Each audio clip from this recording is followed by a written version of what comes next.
Controller this time, it has a touch screen here, and you can see information on it here at any time that won't appear on the TV. So on many levels, it's a tool that makes things easier to understand. So by taking advantage of it, we can think about designing bold, brand new games. On the other hand, as we had to think about the resulting size of the new controller, I came to think that rather than focusing efforts on just trying to make it slimmer, we should focus more on designing it so that the potential for us to be able to make a variety of new things can be further expanded. Because it has this screen, it's become much easier to understand. And we thought in that case, let's stuff it with features so it could do anything. In a way, it's a classic controller with a screen. Yeah, I think so. You know, it has many faces. If you look at it this way, there are two L and R buttons. There are the Z buttons and the L and R buttons. And those who don't want it do not need to use it. Yeah, you don't have to use them at all. You can hold it this way or this way and mostly use the touchscreen. And here around the bottom of the screen, it has the same layout as the Nintendo 3DS. So you're able to go to the home menu with the press of a button. It also has two analog circle pads. You can come up with many ways to play. Another thing is that by having one more screen, it can be used every day and at any time. But also, the way it can be utilized is changing the possibility of games. There's probably a lot of different possibilities in the way that it can be used. You're now able to do much more with it. Miyamoto-san, what kind of impressions did you have? There's a lot to it. You know, games are basically simulations, but it's too much if you try to take it too far and do something that's too true. That's why we've been making a lot of fake play that seems real up until now. The reason for that is there were restrictions that limited what you could do when making the simulation only with a single screen and a controller. You had no other choice but to make it that way.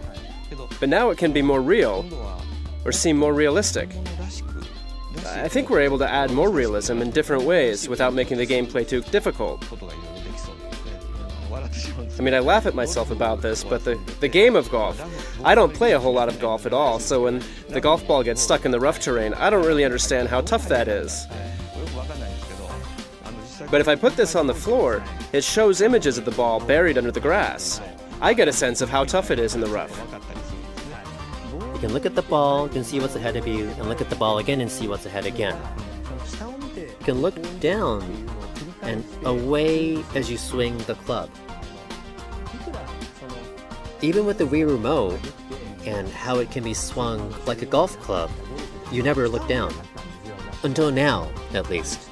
That way you look down as you play. It's so fun whether you're the only one doing it or watching someone else play it. You know, it really changes things in baseball, too. Until now, baseball games were more about how to control the professional athletes. But now you actually feel like you're the softball player. And there's a sense of immersion that you're protecting the field. Like this. Yeah, it feels like you're chasing after the ball. So you can run really fast to catch a ball and feel as if you just made a play of the day. So in that sense, you can now play in more of a simulation mindset. When you play alone, you probably would be able to just play with a new controller without having to play on the TV. I think so. We can make games that you play only in the palm of your hands, even when something else is on TV. And we can also make entertainment that uses both the TV and the smaller screen. It's up to the designers to decide how to use this, based on what is best for the games they're making.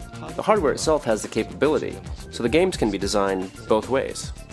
It'll probably be used in many ways. I think so. More than anything, I'm really looking forward to new styles of play in ways we haven't thought of yet. I think this has a lot of possibilities. We showed a glimpse of all the things it can do in the concept video that we showed during the presentation on stage. And there are so many, we're just trying to decide where to begin. So you won't have a shortage of ideas. There won't be a shortage of ideas. There are so many great ideas in sight. You're having a hard time figuring out which one you should start cooking. Yeah, we're still trying to decide. I think as the third-party developers are also thinking up all of their own new ideas, then our vision for the future of the Wii U console will include numerous ways to play.